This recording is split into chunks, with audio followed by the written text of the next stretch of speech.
Bonjour à tous et à toutes. Une fois de plus, nous sommes heureux de vous retrouver aujourd'hui sur cette prof, votre émission où nous apprenons autrement.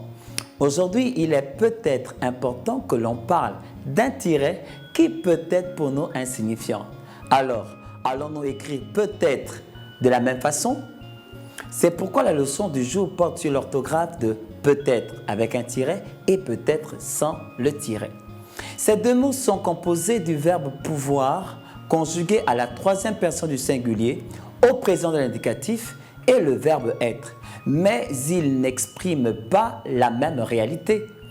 Peut-être avec le tiret est un adverbe. De ce fait, il reste invariable. Il exprime l'incertitude ou le doute. Ainsi, on peut le remplacer par d'autres adverbes ayant le même sens comme sûrement ou éventuellement.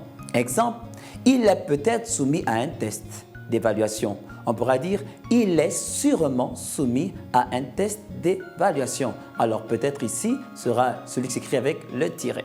La direction a peut-être changé. On peut dire la direction a éventuellement changé. Ici, c'est toujours le peut-être qui est l'adverbe. Cependant, peut-être sans le tiret est une forme verbale conjuguée qui peut par contre varier. Étant au présent de l'indicatif, à la troisième personne du singulier, on le remplace facilement par pouvait être, qui est l'imparfait, ou pourra être, qui est le futur de l'indicatif. Exemple, il peut être loin à 7 heures. On pourra dire il pourra être loin à 7 heures. Ou encore, il peut être en retard demain. Il pouvait être en retard demain. Voilà, c'était notre astuce du jour. Maintenant, avec le projet Voltaire, notre partenaire, faisons quelques exercices. Au cours de la semaine d'intégration, vous apprendrez à les connaître. Alors, cette phrase contient-elle une faute, une erreur? Oui, moi j'en ai vu. Et vous? Oui, les nôtres avec ex. Pour les voir ou pour les voir, est-ce qu'on va mettre S? Avoir. Alors, un verbe à l'infinitif présent est invariable, il ne s'accorde jamais. Il faut donc écrire pour les voir sans S.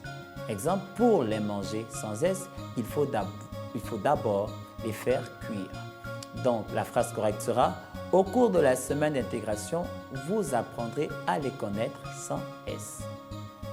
Une formule d'abonnement est bien sûr avantageuse. C'est notre deuxième phrase. Y a-t-il une faute dans cette phrase? Oui, bien sûr, ici, qui est collé. Alors, bien sûr, en un seul mot ou bien sûr en deux mots. Bien sûr, s'écrit toujours en deux mots. Bien sûr, vous êtes bien sûr invité ici. Bien est séparé de sûr. Donc, la phrase correcte sera une formule d'abonnement est bien, plus loin, sûr, avantageuse. Et enfin, les jours fériés s'ajoutent aux 5 semaines de congé des salariés. Avez-vous trouvé la petite erreur? S'il y en a, bien sûr. Oui, ici, c'est férié. Des comptables compétents ou des comptables compétents en deux mots ou en un seul mot? Alors, on retiendra que l'adjectif s'accorde en genre et en nombre avec le nombre qu'il qualifie. Ce sont des personnes gentilles, en mettant gentil, 2 L, E, S. Alors, il faudrait retenir que certains adjectifs sont invariables. C'est par exemple le cas de certains noms employés comme adjectifs de couleur, marron, orange, etc. Alors, notre phrase correcte sera « Les jours fériés, fériés avec E accent aigu S, s'ajoutent aux 5 semaines de congé des salariés. » Il nous en veut car nous avons empiété sur son temps de parole. Alors, voici la phrase que nous propose notre partenaire. Y a-t-il une erreur ici? Oui, ici, empiéter. Alors, le participe passé conjugué avec l'auxiliaire avoir. Quand il est conjugué avec l'auxiliaire avoir, le participe passé ne s'accorde jamais, c'est-à-dire qu'il reste invariable. Donc, il ne faudra pas accorder empiéter avec E accent aigu S. Donc, la phrase correcte donnera « Il nous en veut car nous avons empiété avec E accent aigu sur son temps de parole. » Nous espérons vous avoir été utile. Retrouvez cette application sur Android, iPad et iPhone. Vous pouvez également nous faire parvenir vos sujets et retrouver nos émissions sur notre page Facebook Canal 7-7prof. Ce n'est pas fini, nous vous laissons au bon soin de nos collègues, les bons profs, au sujet des équations carrées. Merci de votre participation et de votre attention. À bientôt sur votre chaîne panafricaine Canal 7.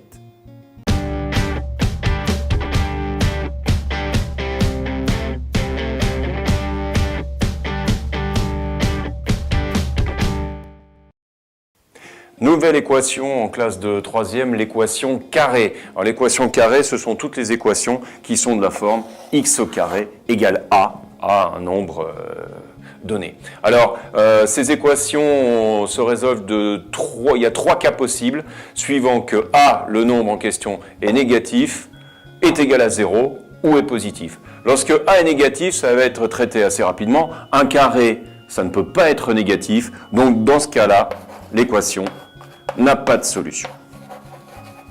Donc pensez bien à ça, si A est négatif, ça s'arrête tout de suite, l'équation n'a pas de solution. Si A est égal à 0, ben l'équation devient x au carré est égal à 0. Et quel est le nombre qui mis au carré donne 0? X fois x égale 0. On se souvient de la règle, si un produit est nul, ça veut dire que l'un au moins des facteurs est nul, ça veut dire que x est égal à 0. Donc une solution, 0. Et le dernier cas, c'est celui qui nous intéresse le plus, lorsque A est positif. Lorsque A est positif, en fait, il y a 2 solutions, car si un carré est égal à A, il y a 2 nombres dont le carré vaut A. Et il y a racine carrée de A, bien sûr, et moins racine carrée de A. Moins racine carrée de A, c'est un nombre négatif qui, mis au carré, le carré va faire que moins par moins, ça donnera plus, racine de A au carré, ça donne A. Donc par exemple, un tout petit exemple, si vous avez x au carré est égal à 7, ça a 2 solutions, racine de 7 et moins racine carrée de 7. Donc n'oubliez pas, dans le cas où A est positif, 2 solutions.